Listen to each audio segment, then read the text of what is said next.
सुप्रभात। मैं Prashant Kumar Chaturvedi, US academy institute, Rajpur Campierganj से आपका हिंदी का शिक्षक। विद्यार्थियों, आज हम सभी कक्षा 9वीं की हिंदी की पुस्तक क्षितिज भाग 1 के गद्य खंड का तीसरा अध्याय उपभोक्तावाद की संस्कृति को पढ़ेंगे। यह एक निबंध है और इस निबंध के लेखक श्यामा चरण दुबे जी हैं। आइए लेखक के बारे में कुछ जान लें। श्यामा चरण दुबे जी का जन्म सन 1922 में मध्य प्रदेश के बुंदेलखंड क्षेत्र में हुआ। उन्होंने नागपुर विश्वविद्यालय से मानव विज्ञान में पीएचडी की, यानी कि मनोविज्ञान में।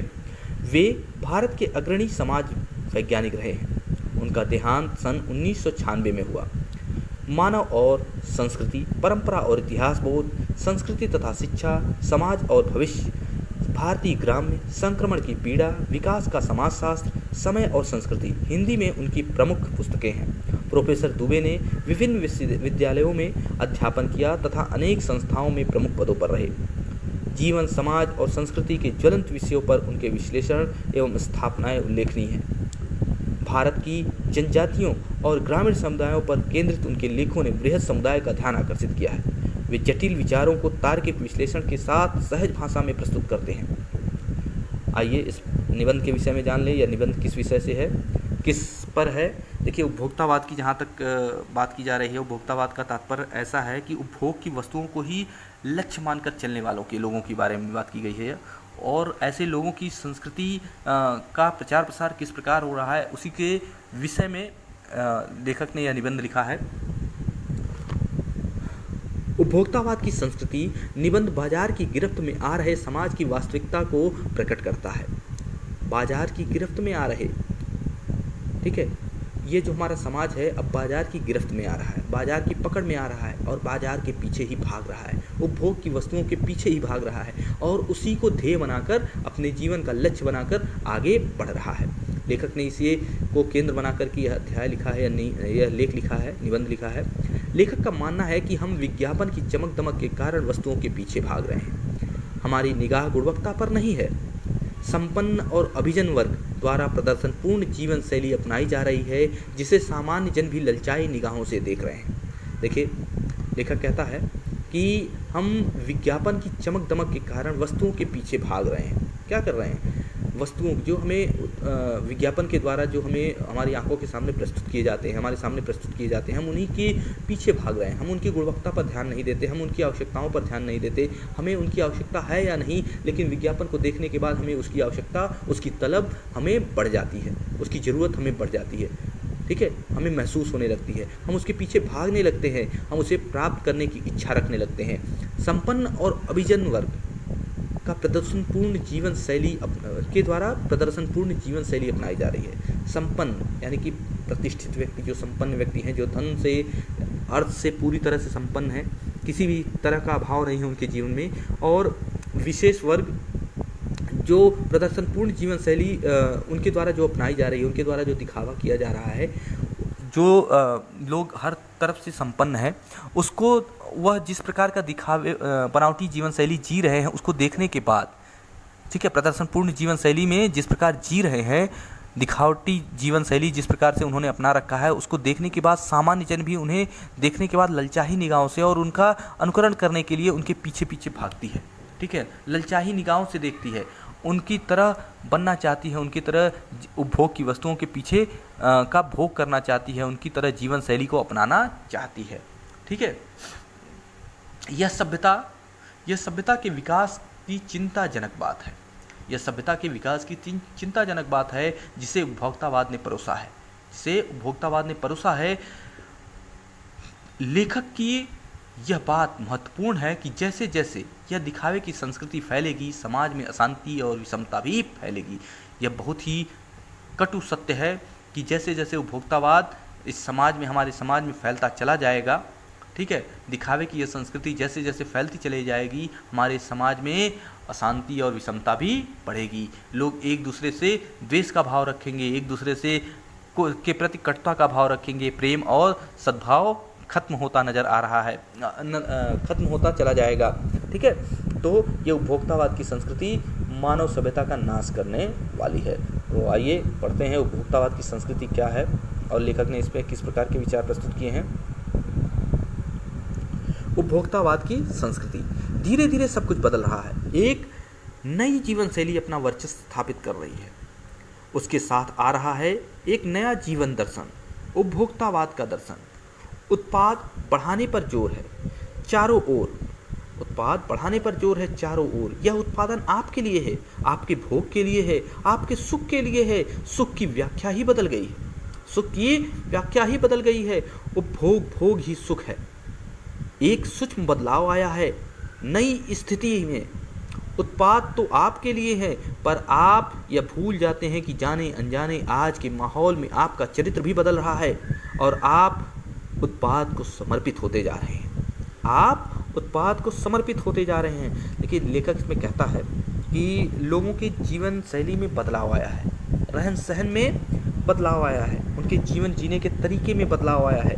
जीवन जीने का एक नया तरीका, एक नया ढंग मनुष्यों के ऊपर, हम लोगों के ऊपर, इस समाज के ऊपर हावी होता चला जा रहा है। और उसी के साथ बढ़ रहा है उपभोक्तावाद का चलन, उपभोक्तावाद की संस्कृति, उपभोक्तावाद का सिद्धांत। लोग उपभोग की वस्तुओं का भोग करने के पीछे भाग रहे हैं। ठीक है, इस बाजार में जो भी उत्पाद निकल कर सामने आ रहे हैं उसको वह ललचाई नज़रों से देख रहे हैं, उसे ग्रहण करने के लिए, उसे अपनाने के लिए और उसे अपने जीवन से जोड़ने के लिए लालायित दिख रहे हैं। ठीक है, तो लेखक यह बताना चाह रहा है आज हमारे समाज में सुख की परिभाषा ही बदल गई है। इस हर तरफ, पहले तो हर तरफ उत्पादन बढ़ाने पर जोर दिया जा रहा है, हर तरफ उत्पाद बढ़ाए जा रहे हैं और इस प्रकार से उनको प्रचारित किया जा रहा है कि यह उत्पाद क्या है, आपके लिए है, आपके भोग के लिए, आपके सुख के लिए है। और सुख की परिभाषा भी अब बदल गई। पहले सुख क्या होता था? शारीरिक, मानसिक और आध्यात्मिक सुख। शारीरिक, मानसिक, आध्यात्मिक सुख ही चरम सुख माना जाता था। लेकिन आज सुख की परिभाषा क्या है? उपभोग की वस्तुओं का भोग कर लेना ही लोगों के लिए सुख की परिभाषा बन गई है। लोगों की नज़र में सुख क्या है? आज के समय में, आज के इस उपभोक्तावादी समय में, उपभोक्तावादी युग में उपभोग की वस्तुओं का अधिक से अधिक भोग कर लेना ही लोगों की नज़र में सुख की परिभाषा बन गई है। ठीक है, आज चारों तरफ क्या है? उत्पादन बढ़ाने पर जोर है। लोग, ये जो उत्पादन बढ़ाया जा रहा है, यह इस प्रकार से प्रचारित किया जा रहा है कि ये जो उत्पादन है आपके लिए है, आपके भोग के लिए है और इनका भोग करना ही जीवन का वास्तविक सुख है। आज सुख का अर्थ ही बदल गया है। लोग जो क्या करने लगे हैं, लोग खाने पीने को भोग करने को ही सच्चा सुख मानने लगे हैं। ठीक है, लोगों ने खाने पीने को ही और उपभोग की वस्तुओं को भोग करने को ही जीवन का वास्तविक सुख मान लिया है। और इस के कारण जो है लोग वास्तविकता से दूर होते जा रहे हैं। लोग जीवन की वास्तविकता से दूर होते जा रहे हैं और पूरा जीवन इन्हीं उत्पादों को वो समर्पित करते चले जा रहे हैं। ये उत्पाद पूरी तरह से हम पर हावी होते चले जा रहे हैं। हम पर क्या? समाज पर, पूरे समाज पर हावी होते चले जा रहे हैं। ठीक है, पूरे समाज पर हावी होते चले जा रहे हैं और लोग इन्हीं पर समर्पित होते जा रहे हैं। ठीक है, ये उत्पाद वास्तव में मनुष्य के लिए होते हैं, लेकिन मनुष्य इनके लिए इनको समर्पित होते जा रहे हैं। मनुष्य और आप उत्पाद को समर्पित होते जा रहे हैं। लेखक कहता है ना कि इस माहौल में आपका चरित्र बदल रहा है और आप उत्पाद को समर्पित होते जा रहे हैं। ये उत्पाद आपके लिए हैं, लेकिन आप इनके लिए बन गए हैं। अर्थात आप पूरी तरह से इन पर निर्भर हो गए हैं। इनको अधिक से अधिक प्राप्त करने की चाह में, होड़ में लगे रहते हैं, इनका उपभोग करने की चाह में लगे रहते हैं। और जब तक आप इनका भोग नहीं कर लेते, आपके मन को तसल्ली या संतुष्टि प्राप्त नहीं होती। विलासिता की चीज़ों से, विलासिता की सामग्रियों से बाजार भरा पड़ा है। विलासिता की, देखिए इसमें मैंने आपको बताया, देखिए इस गद्य खंड में लेखक ने हमें समझाने का प्रयास किया है कि धीरे धीरे मनुष्य के जीने का तरीका, जीने का ढंग बदलता चला जा रहा है। मनुष्य क्या होता जा रहा है? उपभोक्तावादी बनता चला जा रहा है। और हम सभी, यानी कि हम सभी लोग क्या कर रहे हैं? हम सभी लोगों ने, यानी मनुष्यों ने क्या किया है?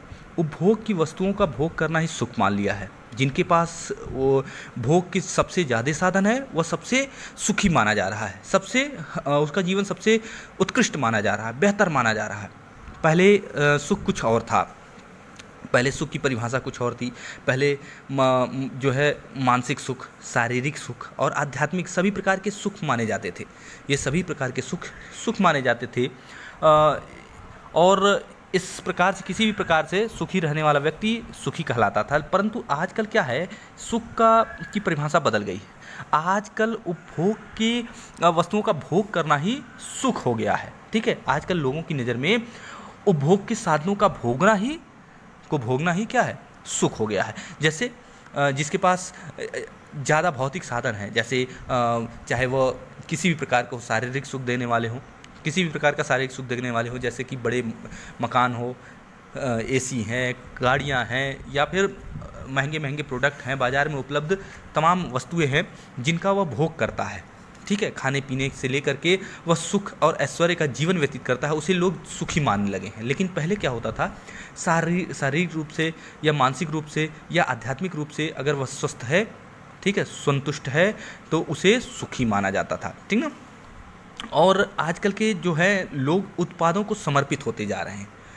उत्पादों को समर्पित होने का तात्पर्य यह है कि उत्पाद को भोगने में ही वह सारा जीवन लगा दे रहे हैं। उन अधिक से अधिक उपभोग की वस्तुओं का भोग कर लेने की चाह में ही वह अपना पूरा जीवन व्यतीत कर दे रहे हैं।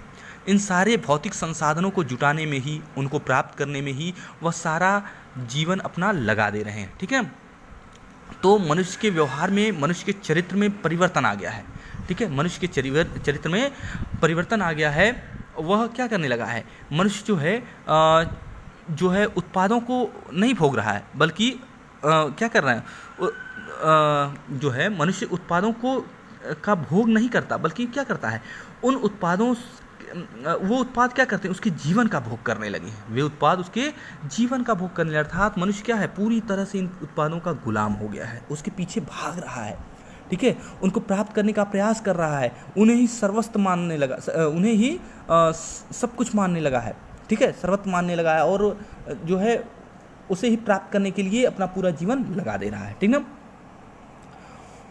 आगे देखिए, विलासिता की सामग्रियों से बाजार भरा पड़ा है, जो आपको लुभाने की जी तोड़ जो है कोशिश में निरंतर लगी रहती हैं। दैनिक जीवन में काम आने वाली वस्तुओं को ही लीजिए। टूथपेस्ट चाहिए, यह दांतों को मोती जैसा चमकीला बनाता है, यह मुख की दुर्गंध हटाता है, यह मसूड़ों को मजबूत करता है, यह पूर्ण सुरक्षा देता है। वह सब करने को जो 3-4 पेस्ट अलग अलग करते हैं, किसी पेस्ट का मैजिक फार्मूला है। कोई बबूल या नीम के गुणों से भरपूर है, कोई ऋषि मुनियों द्वारा स्वीकृत तथा मान्य वनस्पतियों और खनिज तत्वों के मिश्रण से बना है।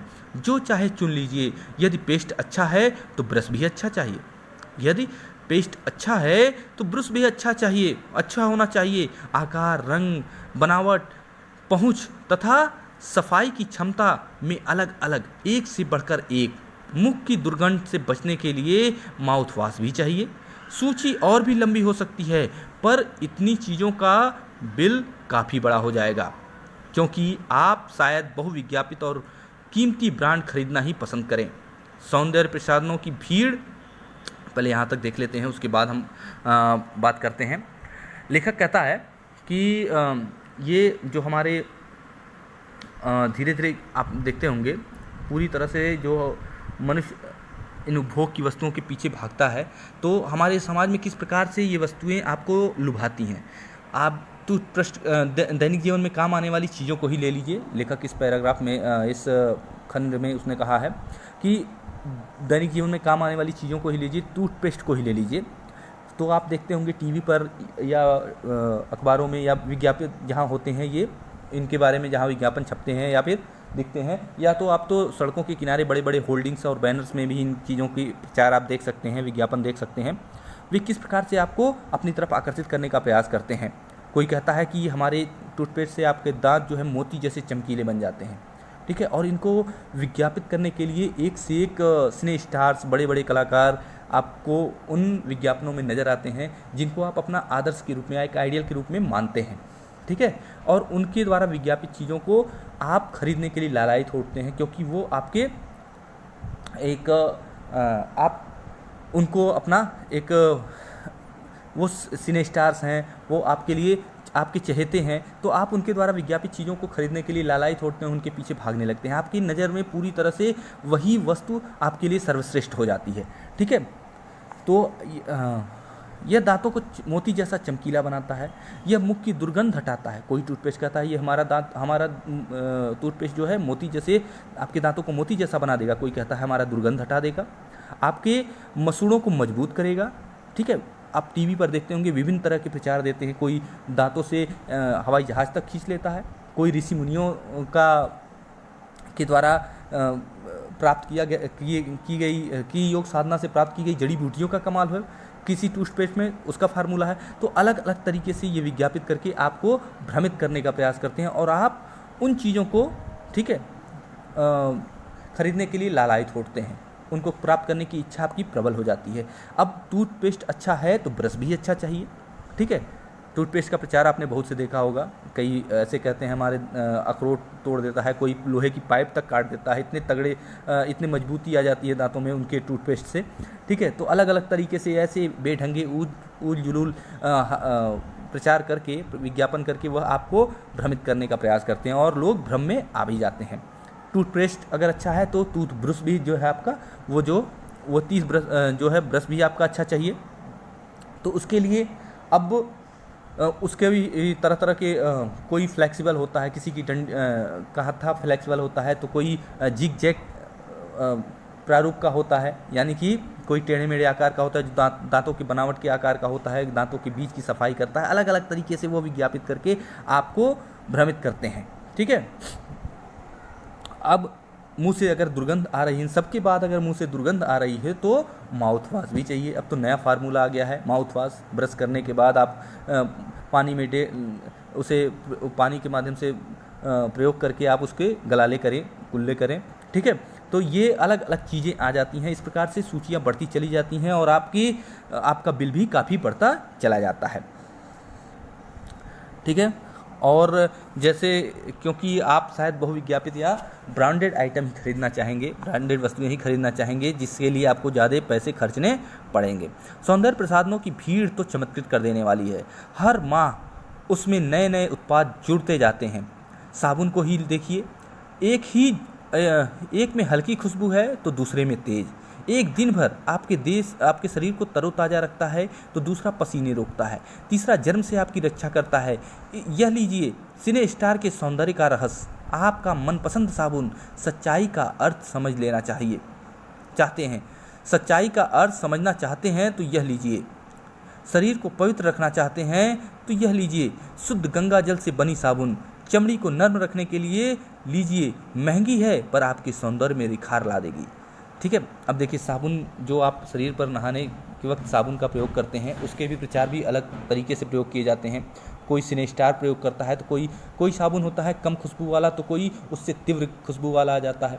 किसी का रंग अलग होता है, किसी में गुलाब की खुशबू होती है तो किसी में चमेली की खुशबू आती है, किसी में सेंट मिक्स होता है। ठीक है, तो इत्र मिक्स होता है। तो इस तरह से विभिन्न तरह के उत्पाद, नए नए उत्पाद, हर रोज़ नए नए उत्पाद आते जाते हैं और नए नए सिने स्टार उन्हीं उत्पादों का प्रचार करके आपको उन उत्पादों को खरीदने के लिए आकर्षित करते हैं। ठीक है,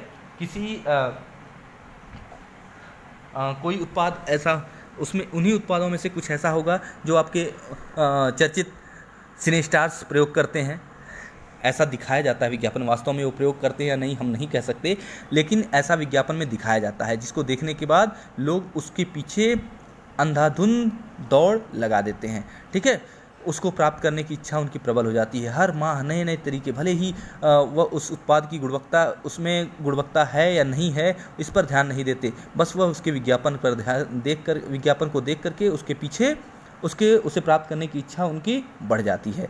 उसे खरीदने के लिए लालायित होते हैं और उसके लिए अधिक से अधिक पैसे भी खर्च करते हैं। ठीक है, कोई शुद्ध गंगा जल से बना होता है, जैसे कि वही टूथपेस्ट वाली जो मैंने आपको बताई कि किसी में जड़ी बूटियों का प्रयोग होता है, तो वैसे ही किसी में नीम के गुण है, किसी साबुन में नीम के गुण है, किसी में गंगा जल का प्रयोग हुआ है, किसी में जड़ी बूटियों का प्रयोग हुआ है, किसी में एलोवेरा का प्रयोग हुआ है, तो चंदन का प्रयोग हुआ है। तो अलग अलग तरीके से, किसी में गुलाब की खुशबू है तो किसी में चमेली की खुशबू है। अलग अलग तरीके से साबुन या किसी भी प्रोडक्ट का, सौंदर्य प्रसाधन के प्रोडक्ट का प्रयोग करके वह लोगों को भ्रमित करने का प्रयास करते हैं और लोग उसे खरीदने के लिए उसके होड़ में लग जाते हैं। संभ्रांत महिलाओं की ड्रेसिंग टेबल पर 30 हजार की सौंदर्य सामग्री होना तो मामूली बात है। संभ्रांत मतलब ये है कि बड़े घर की महिलाएं, ठीक है। संभ्रांत महिलाओं के से तात्पर्य है संपन्न परिवार से संबंध रखने वाली महिलाओं से, ठीक है। और उनकी ड्रेसिंग टेबल पर, यानी कि जो उनके जहाँ पर वो तैयार होती हैं उस टेबल पर, ठीक है, 20-30 हज़ार के प्रोडक्ट, ठीक है, सौंदर्य प्रसाधन के सामान जो है वह होना बहुत ही सामान्य सी बात है, मामूली बात है। पेरिस से परफ्यूम मंगाइए, इतना ही और खर्च हो जाएगा जितना इसका दाम है। पेरिस से परफ्यूम, वह संभ्रांत घर की महिलाएं हैं तो वह उनका प्रोडक्ट भी विशेष ही होगा, वह विशेष घरों से संबंध रखती हैं तो विशेष प्रोडक्ट भी होंगे, ठीक है। और जो है जितना उस प्रोडक्ट का दाम होगा, उस उत्पाद का जितना दाम होगा, उससे अधिक उसको मंगाने में खर्च हो जाएंगे, ठीक ना। पेरिस से परफ्यूम मंगाइए, इतना ही खर्च हो जाएगा, और इतना ही खर्च हो जाएगा, ये प्रतिष्ठा चिन्ह है। पेरिस से परफ्यूम मंगाना ये प्रतिष्ठा का चिन्ह है। प्रतिष्ठा का चिन्ह मतलब जैसे लोग क्या करते हैं, पेरिस से परफ्यूम इसलिए मंगाते हैं, बड़े बड़े घरों के लोग, संभ्रांत घरों की महिलाएं इसलिए मंगाते हैं ताकि वे अपने समाज में अपनी शान बघार सकें, प्रतिष्ठा को बढ़ा सकें। लोग इसे प्रतिष्ठा का सूचक मानते हैं कि बाहर की चीज़ों का, उत्पादों का प्रयोग करना, विदेशी उत्पादों का प्रयोग करना अपने लिए प्रतिष्ठा का सूचक मानते हैं, प्रतिष्ठा चिन्ह मानते हैं, ठीक है। तो लोग ताकि यह बता सकें कि ये परफ्यूम मैंने यह वस्तु हमने कहाँ से मंगाया है, जो है विदेश से मंगाया है, यह भारत का नहीं है, यह विदेश का है। तो इसमें विदेशी चीज़ों का या महंगी चीज़ों का इस्तेमाल करना वह प्रतिष्ठा का सूचक मानते हैं, अपने मान सम्मान की बात मानते हैं, और वो समाज में ऊंचा बनने का प्रयास, इस प्रकार वो समाज में ऊंचा बनने का प्रयास करते हैं कि हम महंगी वस्तुएं प्रयोग करते हैं, विदेशी वस्तुएं प्रयोग करते हैं, और हम अलग हैं, थोड़ा विशेष हैं, ठीक ना। इसे प्रतिष्ठा का विषय मानते हैं। वो समाज में अपनी हैसियत जताते हैं, प्रतिष्ठा का चिन्ह मानते हैं और समाज में अपनी हैसियत जताते हैं कि हम विशेष हैं, हम अलग हैं। पुरुष भी इस दौड़ में पीछे नहीं हैं। पहले उनका काम साबुन तेल से चल जाता था। पहले पुरुषों का काम किससे चलता था, साबुन और तेल से वे काम चला लेते थे। पहले के पुरुष ज़्यादा सौंदर्य प्रसाधन की चीज़ों का प्रयोग नहीं करते थे, लेकिन अब वह भी महिलाओं से कम नहीं है। आफ्टर सेव और कोलोन बाद में आए, आफ्टर सेव और कोलोन बाद में आए। देखिए समाज में नारियों, सौंदर्य की प्रसाधन की चीज़ें जो है नारियों के लिए तो हैं ही, लेकिन पुरुष भी अब इससे पीछे नहीं है, ठीक ना। और वे अब, पहले उनका काम साबुन और तेल से चल जाता था, लेकिन अब वो दाढ़ी बनाने के बाद आफ्टर सेव का भी प्रयोग करते हैं, ठीक है। एक लिक्विड या एक तरल पदार्थ होता है जिसको दाढ़ी लगाने के बाद, दाढ़ी बनाने के बाद प्रयोग किया जाता है, ठीक है, आफ्टर सेव, जिस चीज़ की बात की जा रही है यहाँ। अब तो इस सूची में दो दर्जन चीज़ें और जुड़ गई हैं। अब पुरुष भी इस सौंदर्य प्रसाधन की चीज़ों का प्रयोग करने में, अपने रोज़मर्रा की वस्तुओं, इस उपभोक्तावादी संस्कृति को अपनाने के बाद उनकी आवश्यकताओं में दो दर्जन चीज़ें और बढ़ गई हैं, और उनका प्रयोग वो करने लगे हैं बेहिचक, और वो उनकी ज़रूरत बन गई है, रोज़मर्रा की ज़रूरत बन गई है। और उन्हें भी अब महिलाओं की तरह तैयार होने में घंटों समय लग जाते हैं, ठीक है, काफ़ी समय लग जाता है। बहुत से पुरुष ऐसे हैं जिनको तैयार होने में महिलाओं से ज़्यादा ही समय लगते होंगे, ठीक है। आपने अपने घरों में भी देखा होगा, बहुत से लोग काफ़ी देर तक कंघी करना, साबुन, नहाना धोना, तेल और तमाम क्रीम लगा करके बैठे रहना, मसाज करना, या तमाम चीज़ें, ठीक है, प्रयोग में लाते हैं, और तब जाकर ही वह अपने आगे के कार्य को पूरा करने, आगे के कार्य में लगते हैं। छोड़िए इन सामग्री को, वस्तु और परिधान की दुनिया में आइए। जगह जगह बुटीक खुल गए हैं, नए नए डिजाइन के परिधान बाजार में आ गए हैं। देखिए इन सब को छोड़ें और आगे अगर बढ़ा जाए तो देखिए लेखक इसके माध्यम से ये जो इन चीज़ों का उदाहरण देकर के ये बता रहा है, यह संदेश देना चाहता है कि समाज में जो है उपभोक्तावाद की संस्कृति निरंतर बढ़ती चली जा रही है। उपभोक्तावाद की संस्कृति लगातार बढ़ती चली जा रही है, और इन चीज़ों पर क्या होना चाहिए, इन चीज़ों पर लगाम लगना चाहिए, वास्तव में इन पर रोक लगना चाहिए, इनको रोकना चाहिए। नहीं तो हमारा समाज जो है उपभोक्तावादी संस्कृति के इस गिरफ्त में इस प्रकार आएगा कि वह अपनी ही संस्कृति भूल जाएगा, ठीक है। छोड़िए इन सामग्रियों को, वस्तु और परिधान की दुनिया में आइए। जगह जगह बुटीक खुल गए हैं, नए नए डिजाइन के परिधान बाजार में आ गए हैं। नए नए डिजाइन के परिधान जो है बाजार में आ गए हैं और ये ट्रेंडी हैं और महंगे भी। ठीक है, पिछले वर्ष के फैशन इस वर्ष, शर्म की बात है। हर वर्ष नया चाहिए, हर वर्ष कुछ नया चाहिए, फैशन बदलते रहना चाहिए। यही उपभोक्तावादी संस्कृति की रीति है, परंपरा है कि नए फैशन आते रहने चाहिए, बदलते रहने चाहिए। एक वर्ष पिछले वर्ष का फैशन इस वर्ष नहीं चल सकता, कुछ नया होना चाहिए, तभी तो उपभोक्तावाद को बढ़ावा मिलेगा। शर्म की बात है, घड़ी पहले समय दिखाती थी। पहले घड़ी क्या दिखाती थी? समय दिखाती थी। उससे यदि यही काम लेना होता तो 400-500 में मिल जाएगी। अगर घड़ी से सिर्फ काम देखना हो, 400-500 से की घड़ी से काम चल जाएगा। अरे 400-500 क्या, हम लोगों ने तो 20-20, 25-25 रुपए की घड़ी पहना है, ठीक है, अपने बचपन में, और छोटी सी घड़ी, और वह भी उसी प्रकार चलती थी जैसे कि महंगी 25-25 हज़ार की या आप 25 लाख की घड़ी से जो काम लेंगे वही काम वह 15 या 25 रुपए की घड़ी भी कर देती थी। ठीक है, शर्म की बात है, घड़ी पहले समय दिखाती थी, उससे यदि यही काम लेना होता तो 400-500 में मिल जाएगी। बढ़िया अच्छी कंपनी की घड़ी भी 400-500 रुपए में मिल जाती है। हैसियत जताने के लिए आप 50-60 हज़ार से 1.5 लाख की घड़ी भी ले सकते हैं। आज उपभोक्तावादी संस्कृति इस प्रकार से हावी हो गई है, लोग अपनी हैसियत दिखाने के लिए, अपनी हैसियत को दिखाने के लिए, अपनी मान सम्मान को बढ़ाने के लिए 1.5 लाख की घड़ी भी पहनते हैं, और ऐसी परिस्थिति में उनका सारा ध्यान घड़ी पर ही होता है। और अगल बगल वाले भी जब तक 4 लोग पूछ ना ले तब तक उन्हें संतुष्टि नहीं होती है, और वह उस जहाँ भी जाते होंगे, हमको तो लगता है कि वो सिर्फ घड़ी को ही प्रदर्शित करते रह जाते होंगे, और जानबूझकर इस प्रकार से घड़ी का प्रदर्शन करते होंगे कि 4 लोग आकर उस घड़ी का दाम पूछे। ठीक है, घड़ी पहले समय दिखाती थी, उससे यदि यही काम लेना होता तो 400-500 में मिल जाएगी। हैसियत जताने के लिए आप 50-60 हज़ार से 1.5 लाख तक की घड़ी भी ले सकते हैं। संगीत की समझ हो न हो, कीमती म्यूजिक सिस्टम जरूरी है। देखिए, उपभोक्तावादी संस्कृति किस प्रकार से हावी हो गई है कि लोगों को संगीत की समझ, देखिए घड़ी की जहाँ तक बात की जा रही है, लोग महंगी महंगी घड़ियाँ पहनना प्रतिष्ठा का विषय मानने लगे हैं। अब तो घड़ियाँ ऐसी आती हैं कि जिसमें हीरे तक लगे होते हैं, और उसे भी पहनकर लोग बाजार में निकलते हैं, और वह भी टाइम वही बताती है जो कि एक साधारण सी घड़ी बता सकती है। ठीक है, तो लेकिन यह एक प्रतिष्ठा का विषय है, एक प्रतिष्ठा का सूचक है। महंगी घड़ी पहनना, हीरो से जड़ित घड़ी पहनना, ठीक है, ये एक प्रतिष्ठा का विषय है लोगों के लिए। लोग इसीलिए उसके लिए घड़ी जैसी सामान्य सी चीज़ खरीदने के लिए भी 50-60 हज़ार से लेकर 1.5 लाख रुपए तक भी खर्च करने के लिए तैयार रहते हैं। यह है उपभोक्तावाद, यह है उपभोक्तावाद की संस्कृति, यह है उपभोक्तावाद का बढ़ता चरण, यह है उपभोक्तावाद की फैलती संस्कृति। ठीक है, लोग उपभोक्तावादी संस्कृति में इससे इस प्रकार घिरे हुए हैं कि उपभोग की वस्तुओं का अधिक से अधिक भोग करना, महंगी वस्तुओं का प्रयोग करना या महंगी वस्तुओं को इस्तेमाल करना, वो अपनी मान सम्मान या प्रतिष्ठा का विषय मानने लगे हैं। ठीक ना।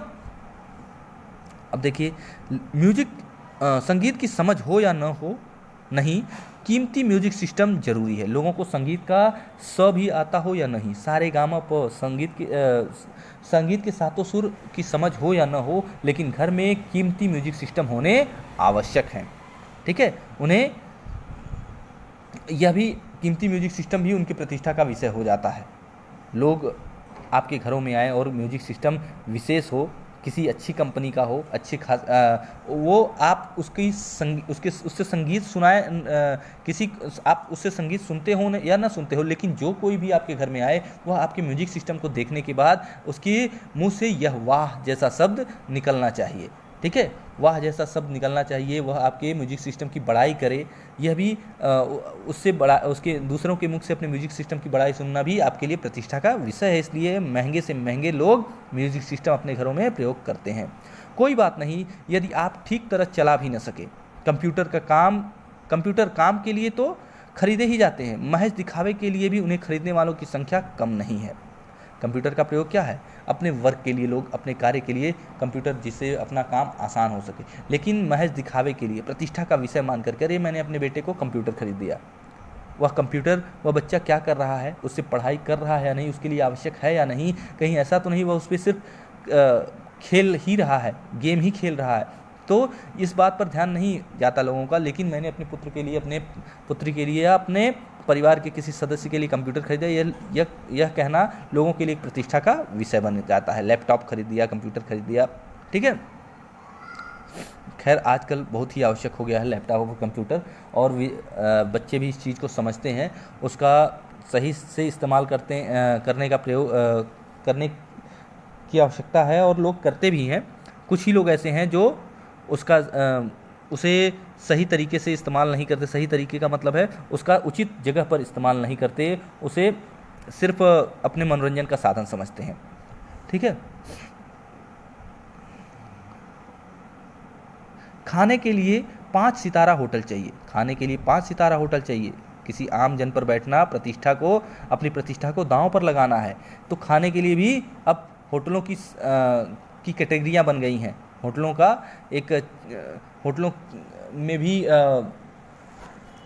का भी स्तर आ गया है, ठीक है। पहले होटल सिर्फ होटल ही होते थे, लेकिन अब होटलों का स्तर भी अलग हो गया है। कुछ महंगे 5 सितारा होटल आ गए हैं, ठीक है। महंगे नहीं, बहुत महंगे। खाने के लिए 5 सितारा होटल है, वहाँ तो अब विवाह भी होने लगे हैं, और उन होटलों में अब विवाह भी होने लगे हैं। बीमार पड़ने पर 5 सितारा अस्पतालों में जाइए, जहाँ सारी सुख सुविधाएं उपलब्ध हों। आप इलाज कराने नहीं, बल्कि सुख सुविधाओं का भोग करने जा रहे हैं, ठीक है। 5 सितारा हॉस्पिटल भी अब आ गए हैं, अस्पताल भी बन गए हैं।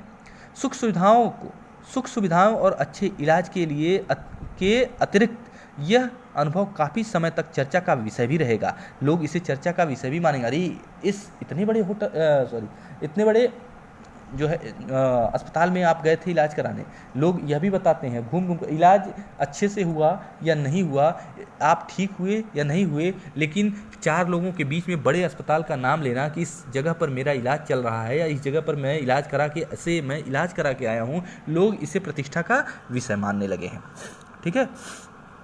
विदेश चले जाना, छोटे से जिस चीज़ का ऑपरेशन यहाँ पर आसानी से हो सकता है, उसके लिए विदेश करके इलाज करा के आना, इसे भी लोग प्रतिष्ठा का विषय मानने लगे हैं कि मैंने इस चीज़ का सर्जरी जो है अमेरिका से कराया या ऑस्ट्रेलिया से कराया या कुछ भी, ठीक है। तो ये एक प्रतिष्ठा का विषय बन जाता है। अरे ऑपरेशन कराने के लिए विदेश गए थे, ठीक है ना। तो लोग इसको बताना भी अपने लिए किसी उपलब्धि से कम नहीं समझते। पढ़ाई के लिए 5 सितारा पब्लिक स्कूल है, शीघ्र ही शायद कॉलेज या यूनिवर्सिटी भी बन जाए। देखिए अब बच्चों के लिए भी 5 सितारा स्कूल बनने शुरू हो गए हैं, अच्छी सुख सुविधाओं से युक्त, वातानुकूलित, हर सुख सुविधाएं उपलब्ध। बच्चे ऐसा लग रहा है जैसे पढ़ने नहीं बल्कि आराम करने जा रहे हैं। पहले पढ़ाई गुरुकुल में होती थी, तमाम कष्ट सह करके बच्चे और तमाम कठिन परिस्थितियों से गुजर करके तप करके वे शिक्षा ग्रहण करते थे, और एक से एक बुद्धिमान और एक से एक ज्ञाता निकल कर बाहर गुरुकुलों से निकल कर शिक्षित होकर के वापस आते थे, ठीक है। ज्ञाता बनकर आते थे, ज्ञानी बनकर आते थे। लेकिन आज लोग शिक्षा दिलाना अच्छे बड़े स्कूलों में, महंगे स्कूलों में, 5 सितारा स्कूलों में बच्चों को पढ़ाना अपने लिए प्रतिष्ठा का विषय मानने लगे हैं। देखिए शीघ्र ही शायद कॉलेज और यूनिवर्सिटी भी बन जाए। 5 सितारा पब्लिक स्कूल यानी कि बच्चों की पढ़ाई के लिए वातानुकूलित और सारी सुख सुविधाओं से उपलब्ध, सारी व्यवस्थाओं से लैस जो हैं विद्यालय बनने लगे हैं, और लोग उन विद्यालयों में पढ़ाना अपनी शान और शौकत का एक हिस्सा मानते हैं। अधिक से अधिक पैसे खर्च करेंगे, उन्हें पढ़ाई के लिए उन विद्यालयों में भेजेंगे। उसमें पढ़ाई किस स्तर की हो रही है इस पर ध्यान नहीं दिया जाता, बस उस विद्यालय में पढ़ना ही उनके लिए प्रतिष्ठा का विषय मान लिया जाता। वैसी पढ़ाई और आम विद्यालयों में भी की जा सकती है, लेकिन लोग बड़े बड़े स्कूलों में पढ़ाना, अपने बच्चे को पढ़ाना एक प्रतिष्ठा का विषय मानते हैं। और शीघ्र ही शायद यह चलन कॉलेज और यूनिवर्सिटियों में भी शुरू हो जाए। भारत में तो यह स्थिति अभी नहीं आई है, पर अमेरिका और यूरोप जैसे कुछ देशों में आप मरने से पहले अपने अंतिम संस्कार और अनंत विश्राम का प्रबंध भी कर सकते हैं। भारत में यह स्थिति अभी नहीं आई है। कैसी स्थिति? यूरोप में तो यूरोप के कुछ देशों में तो आप मरने से पहले अपने अंतिम संस्कार और अनंत विश्राम का प्रबंध भी कर सकते हैं। अपने मरने से पहले ही अपने अंतिम क्रियाक्रम की व्यवस्था कर सकते हैं, आप खुद ही कर सकते हैं। ठीक है, जो है अपने जो ये कहते हैं, जैसे अमेरिका के कुछ लोग सुख साधनों के पीछे इतने पागल हो गए हैं, इतने परेशान हो गए हैं, या इतनी चाह रखने लगे हैं कि वे अपने अंतिम संस्कार और अंतिम विश्राम की, यानी कि अपने समाधि की व्यवस्था भी स्वयं ही करने लगे हैं, जीते जी ही करने लगे हैं। लोगों का यह पागलपन ही तो कहा जाएगा। लेखक कहता है कि भारत में अभी नहीं है, लेकिन चूँकि भारत की जो संस्कृति है, भारत जो है अनुकरणवादी है, भारत के लोग अनुकरणवादी हैं और पाश्चात्य देशों का अनुकरण कर रहे हैं। धीरे धीरे वह चलन भारत में भी आ जाएगा। ठीक है, और इन सब चीज़ों को करके अपने आप को वो क्या कर समझ रहे हैं, ऐसी हरकत करके वे अपने आप को और सभ्य समझने लगे हैं। तो यह स्थिति भारत में भी आ सकती है कि मरने से पहले ही लोग अपने अनंत विश्राम की व्यवस्था कर लेना। यहाँ देखिए, इसका तात्पर्य यह है कि कुछ लोग मरने से उनको वो पहले ही ऐसी संस्थाएं शुरू हो गई हैं, ऐसी व्यवस्थाएं आ गई हैं, या ऐसी एजेंसियां खुल गई हैं कि जो आपसे पहले ही आपसे कुछ पैसे ले करके आपके मरने के बाद आपकी लाश कहाँ दफनाई जाए, किस जगह हो, किस चर्च में आपकी अंतिम कर्म से संबंधित पूजा अर्चना हो, या किस जगह पर किस कब्रिस्तान में आपकी लाश दफनाई जाए, या आपके ताबूत जो है किस लकड़ी की होनी चाहिए, क्या क्या व्यवस्थाएं होनी चाहिए, कैसे कैसे संगीत बजने चाहिए, ये सारी व्यवस्थाएं अनंत विश्राम के लिए या अपने मरने अंतिम क्रिया से पहले ये सारी चीज़ों की बुकिंग आप कर सकते हैं। विदेशों में इसका भी चलन शुरू हो गया, ऐसी भी एजेंसियां खुलने लगी हैं जो आपके अनंत विश्राम की व्यवस्थाएं कर देती हैं, और आप पहले ही उसके पैसे चुका करके उसकी का रजिस्ट्रेशन आप खुद करवा सकते हैं। यह क्या है? एक प्रकार का पागलपन ही तो है, एक प्रकार की मूर्खता ही तो है। ठीक ना? तो इसे भी लोग प्रतिष्ठा का विषय मानते हैं, और प्रतिष्ठा के अनेक रूप हो सकते हैं। ठीक है, देखिए वो क्या कहता है कि अमेरिका और यूरोप जैसे कुछ देशों में आप मरने से पहले ही अंतिम संस्कार और अनंत विश्राम का प्रबंध भी कर सकते हैं, एक कीमत पर आपकी कब्र के पास। ठीक है, आप कीमत चुका करके, आप धन चुका करके, उन एजेंसियों को पैसा दे करके आप अपने लिए कुछ चीज़ें पहले ही सुनिश्चित कर सकते हैं। जैसे आपकी कब्र के पास सदा हरी घास रहेगी। ठीक है, वो कंपनियां कॉन्ट्रैक्ट ले लेंगी, और क्या व्यवस्थाएं आपके लिए दे सकती हैं कि आपकी कब्र के पास, जहां पर आपकी कब्र दफनाई जाएगी, वहां सदा क्या रहेगी? हरी घास रहेगी, सदा हरी घास रहेगी। मन चाहे फूल होंगे, आपके जो पसंदीदा फूल होंगे वहाँ लगा दिए जाएंगे। चाहे तो आप वहाँ फव्वारे भी होंगे, मंद ध्वनि में निरंतर संगीत भी। ठीक है, और आप चाहेंगे तो वहाँ फव्वारे भी, पानी के फव्वारे भी निकलेंगे, और क्या होगा? मंद गति में, मंद ध्वनि में निरंतर संगीत भी बजता रहेगा। कल भारत में भी यह संभव हो सकता है, क्योंकि भारत भी क्या है? अनुकरणवादी। भारत में भी अनुकरणवादी लोगों की या अनुकरण की प्रवृत्ति वाले लोग, भारत में भी ऐसे लोगों की, भारत भी क्या कर रहा है? भारत की संस्कृति पूरी तरह से बदल रही है, वह पाश्चात्य संस्कृति का अनुकरण कर रहा है। तो ऐसे लोग भारत में भी हो सकते हैं जो अमेरिका की संस्कृति को अपना सकते हैं। अमेरिका में आज जो हो रहा है, कल वह भारत में भी आ सकता है। प्रतिष्ठा के अनेक रूप होते हैं, चाहे वे हास्यास्पद क्यों न हो। लेखक कहता है प्रतिष्ठा के अनेक रूप होते हैं। लोग अपनी मान सम्मान को दिखाने के चक्कर में यह नहीं सोचते कि यह हास्यास्पद भी हो सकता है, हंसी का कारण भी बन सकता है लोगों के लिए। ठीक है, इस बात की परवाह किए बगैर वो उलझुल कार्य करते रहते हैं। ठीक है, लेखक कहता है कि क्या है? अंतिम संस्कार और अनंत विश्राम के लिए अच्छा प्रबंध करना, ये सब क्या है? ये झूठी प्रतिष्ठा है। मरने के बाद हम लोग, हमारी जो संस्कृति, हमारी जो सभ्यता है, वो कहती है कि मरने के बाद आपका इस संसार से कोई नाता नहीं रह जाता।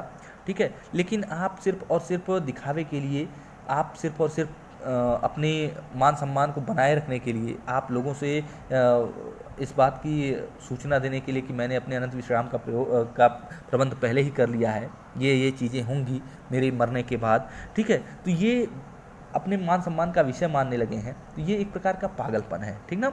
अंतिम संस्कार और अनंत विश्राम के लिए अच्छा प्रबंध करना, ये सब क्या है? झूठी प्रतिष्ठा। ये सब झूठी प्रतिष्ठा है, और जिन्हें सुनकर क्या होती है? हंसी आती है। ऐसे कार्य करने वालों की, ऐसा व्यवहार करने वालों पर हंसी आती है। ये उपभोक्तावादी समाज के अंग हैं, ठीक है, जिनके पास खूब धन है, खूब पैसा है, जो विशिष्ट जन है, और वे लोग क्या करते हैं? वे लोग ऐसे कार्य करते हैं, और लोग हमारा सामान्य जन क्या करता है? उन्हें विशिष्ट मानता है, और उन्हें उनका अनुकरण करने की चाह रखता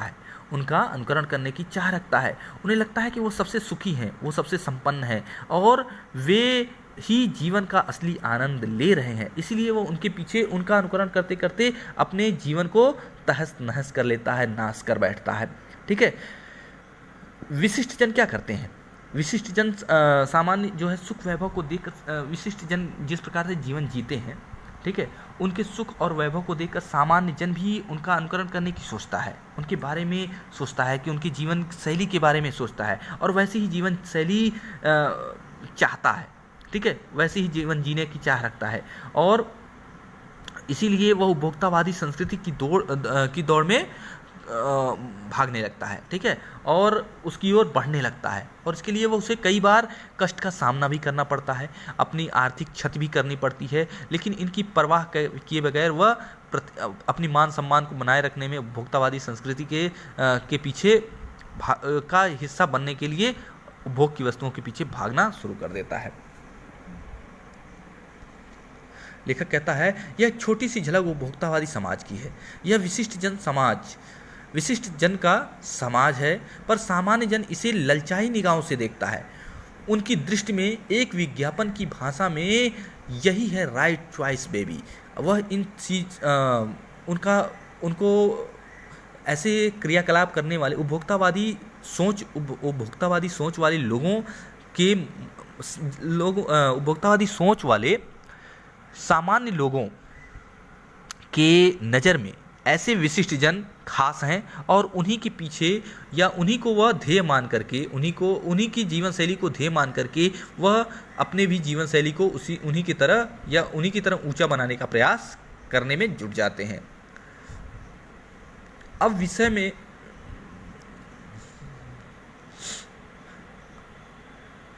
विषय में गंभीर पक्ष की ओर आए।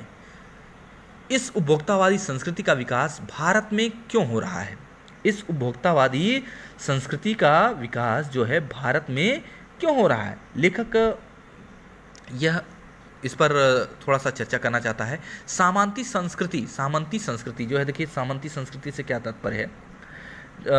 जैसे भारत में पहले सामंतों का राज रहा है, ठीक है, लोग जो है भोग विलास में लिप्त रहा करते थे, रुपए पैसे से संपन्न रहा करते थे, भोग विलास में लिप्त रहा करते थे, और उनकी जीवन शैली पूरी भोगवादी थी, ठीक है, और भारत में ये चीज़ें बहुत पहले से रही हैं, ठीक है, और इसी प्रकार इन्हीं चीज़ों से जुड़े हुए लोगों की संस्कृति को उपभोक्तावादी संस्कृति का नाम दिया गया है। पहले भारत में भी ये चीज़ें बहुत थी, राजा महाराजा या सेठ साहूकार जमींदार इस तरह की जीवन शैली से जुड़े हुए थे, और जो है आज भी जो है उपभोक्तावादी संस्कृति हमारे समाज पर हावी है।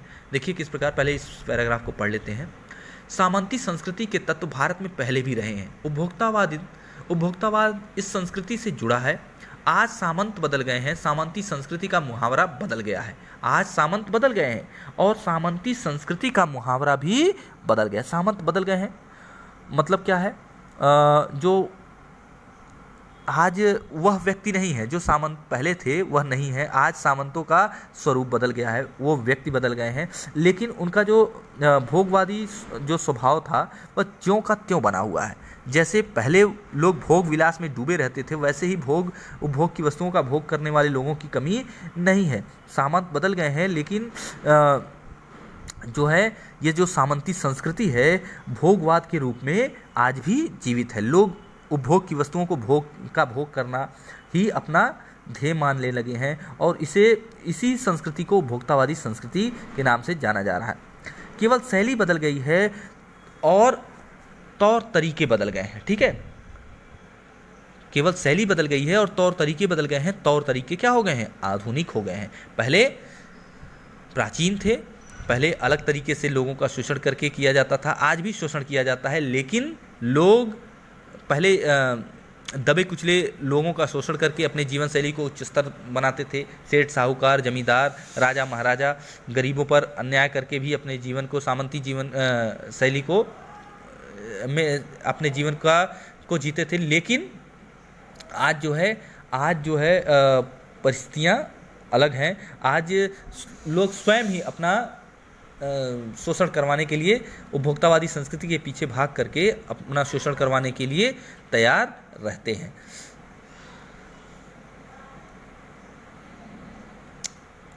हम सांस्कृतिक अस्मिता की बात कितनी बार ही करें, हम सांस्कृतिक अस्मिता की बात कितनी ही करें, परंपराओं का हम सांस्कृतिक अस्मिता की बात कितनी ही करें,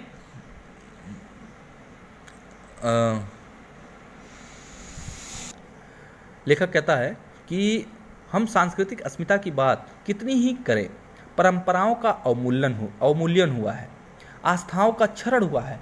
कड़वा सच तो यह है कि हम बौद्धिक दासता को स्वीकार कर रहे हैं। पश्चिम के सांस्कृतिक उपनिवेश बन रहे हैं, पश्चिम के सांस्कृतिक उपनिवेश बन रहे हैं। हमारी नई संस्कृति अनुकरण की संस्कृति है। हम आधुनिकता के झूठे प्रतिमान अपनाते जा रहे हैं। प्रतिष्ठा की अंधी प्रतिस्पर्धा में जो अपना है उसे खोकर छद्म आधुनिकता की गिरफ्त में आ रहे हैं। देखिए लेखक क्या कहना चाह रहा है कि सांस्कृतिक अस्मिता की बात करते हैं हम, अपने संस्कृति की रक्षा की बात करते हैं हम, लेकिन क्या करते हैं, उपभोक्तावादी संस्कृति के कारण, ठीक ना, हम सांस्कृतिक अस्मिता की बात करते हैं, लेकिन हम अपनी संस्कृति की रक्षा की बात करते हैं, लेकिन कड़वा सच यह है कि हमारी परंपराओं का अवमूल्यन हुआ है, नाश हुआ है, क्षरण हुआ है, उसका हमारी आस्थाओं का क्षरण हुआ है, नुकसान हुआ है। कड़वा सच तो यह है कि हम पूरी तरह से बौद्धिक दासता को स्वीकार कर रहे हैं। हम अपनी बुद्धि का, अपने विवेक का प्रयोग नहीं कर रहे हैं। हम पूरी तरह से अपनी संस्कृति का तिरस्कार करके क्या कर रहे हैं, पश्चिम के सांस्कृतिक उपनिवेश बन गए हैं। पश्चिम की संस्कृति को बढ़ावा देने वाले एक घटक के रूप में हम साबित हो रहे हैं। ठीक है, अब क्या है कि लेखक यह कह रहा है कि हम जो है इस बात को, यह एक कड़वा सच है जिस बात को हमें स्वीकार करना चाहिए कि हम भारतीय लोग क्या कर रहे हैं, अपने विचारों, अपनी परंपराओं से हट करके पश्चिम देशों से आई हुई, पश्चिम देश का मतलब है विदेशों से आई हुई उपभोक्तावादी संस्कृति को स्वीकार कर रहे हैं। इस प्रकार हम क्या करते हैं, अपनी बौद्धिक दासता को स्वीकार कर रहे हैं। ठीक है, कि हम पूरी तरह से उनकी संस्कृति को अपना करके हम आज भी दासता को, किसकी, बौद्धिक दासता को, अपनी बौद्धिक दासता को स्वीकार कर रहे हैं। ठीक है, जब भी क्या होता है, हाँ पहले अपना रहे हैं, और हाँ कड़वा सच यह है, बौद्धिक दासता को स्वीकार कर रहे हैं। पश्चिम के सांस्कृतिक उपनिवेश बन रहे हैं। हमारी नई संस्कृति अनुकरण की संस्कृति, हमारी जो नई संस्कृति क्या है, हम अनुकरण की संस्कृति, हमारी जो नई संस्कृति है अनुकरण की संस्कृति, हम दूसरे देशों को देख करके उन्हीं के जैसा बनने का प्रयास कर रहे हैं। जब भी कोई बहुत धनी माने जाने वाला देश या कोई बड़ा देश या जो विदेशा जो है एक विजेता के रूप में उभर कर सामने आए, वह दूसरे देश पर अपनी जीवन शैली थोपता है तो वहाँ के लोग उसे स्वीकार करके अपनी पहचान भूल जाते हैं। और वैसा ही कुछ हो रहा है हमारे देश के साथ।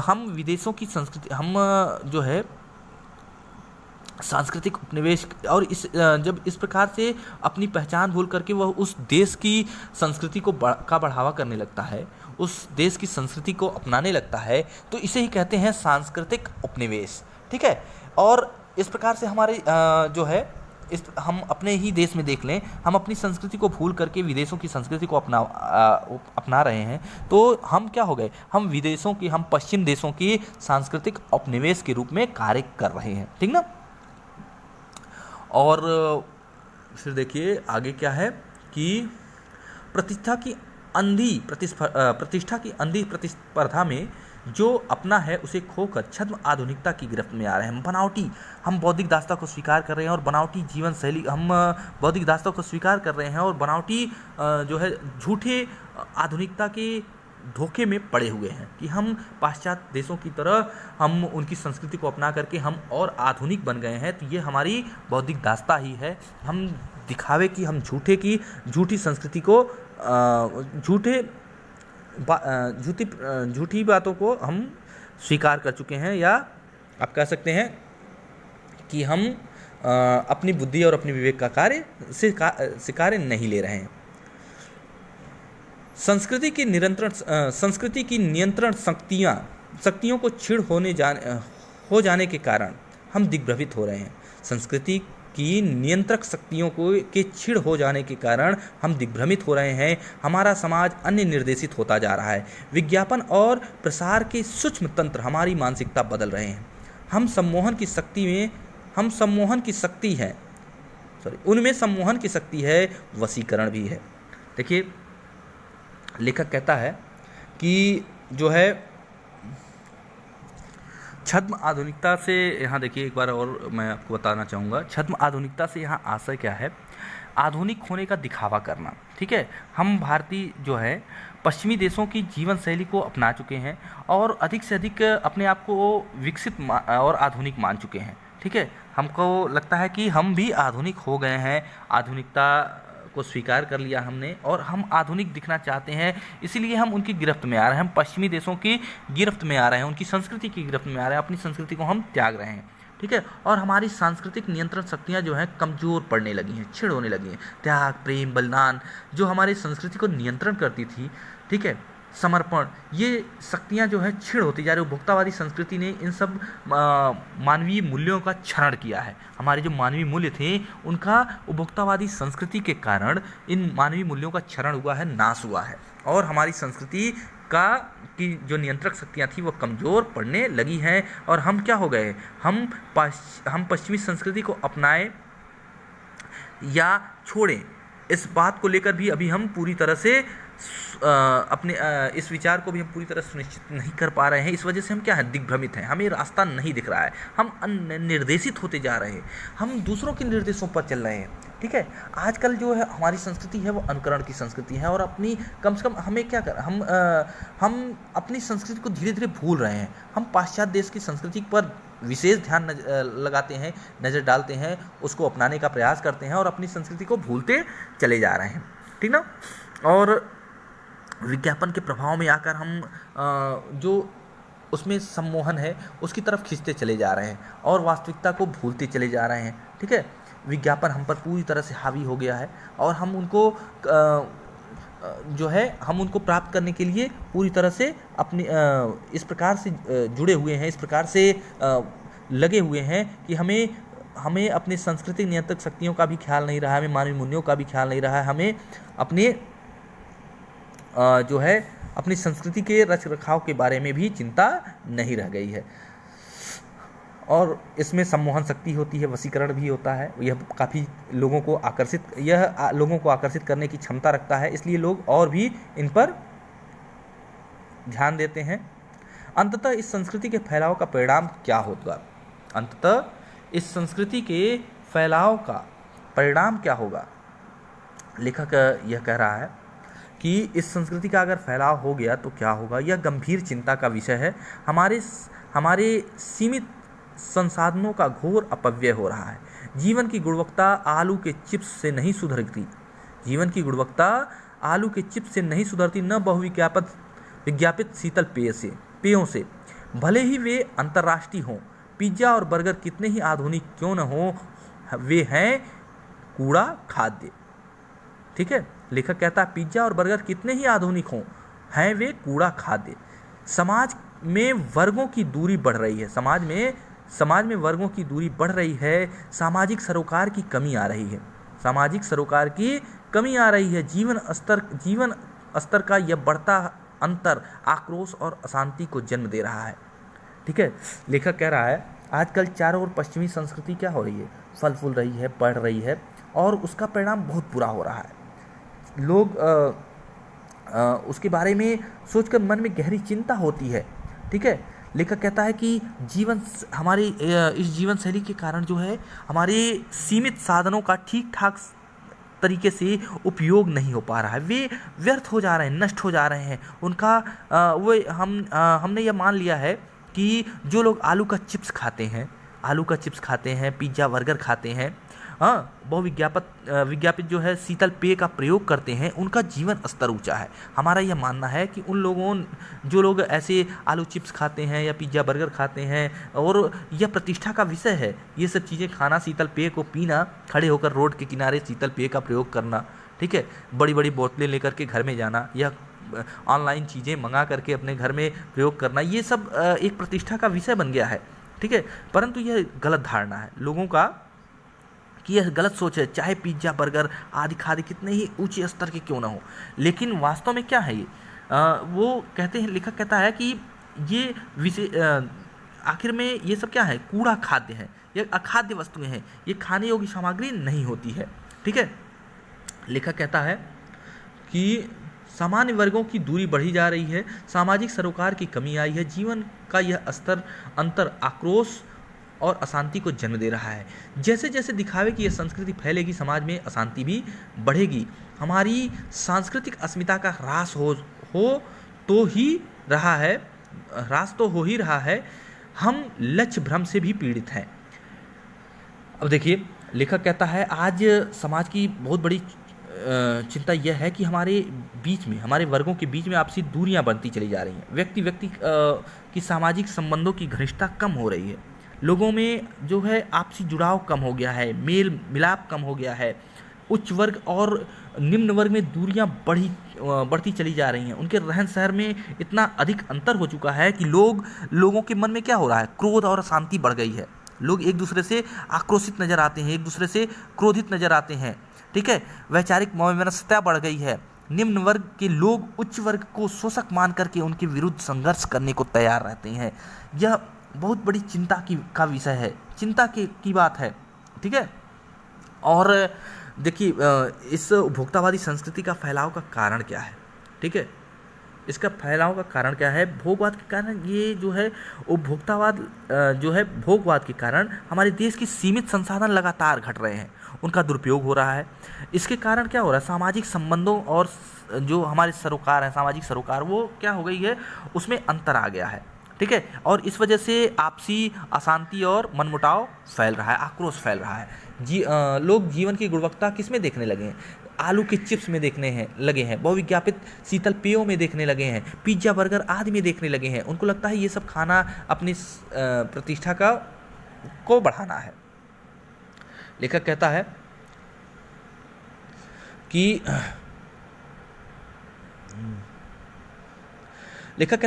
कि आजकल दिखावे की जो संस्कृति फल फूल रही है, जैसे जैसे प्रवृत्ति आगे बढ़ेगी, वैसे वैसे हमारे समाज में अशांति फैलेगी। आज इनकी हानि तो हो ही रही है, और हमारी संस्कृति और हम अपने पहचान को भी खोने लगे हैं, ठीक है। और हमारे भारतीय लोग जो हैं, वो बाजारू संस्कृति की तरफ भागने लगे हैं, और बाजारू संस्कृति के पीछे भागने से वह अपनी श्रेष्ठ संस्कृति को भी भूलने लगे हैं, ठीक है। और उनके अंदर लक्ष्य भ्रम की स्थिति पैदा हो रही है, वे अपने लक्ष्य से भ्रमित हो रहे हैं। जो है विकास के चक्कर में और झूठी संतुष्टि के चक्कर में, ठीक है, वे वास्तविक सुख को ही भूल गए हैं। तो हम लोग भोग के साधनों को सुख मान करके उनको एकत्र करने में लगे हुए हैं। इस कारण सारी मर्यादाएं टूट गई हैं, ठीक है। सारी जो हमारी नैतिकता थी वह नष्ट होने लगी है, जिसे हम आदर्श बनाकर चलते थे, वे भी कमजोर होने लगे हैं, सारी नैतिकता नष्ट होने लगी है, ठीक है। लेखक कहता है कि विकास के विराट उद्देश्य से पीछे हट रहे हैं।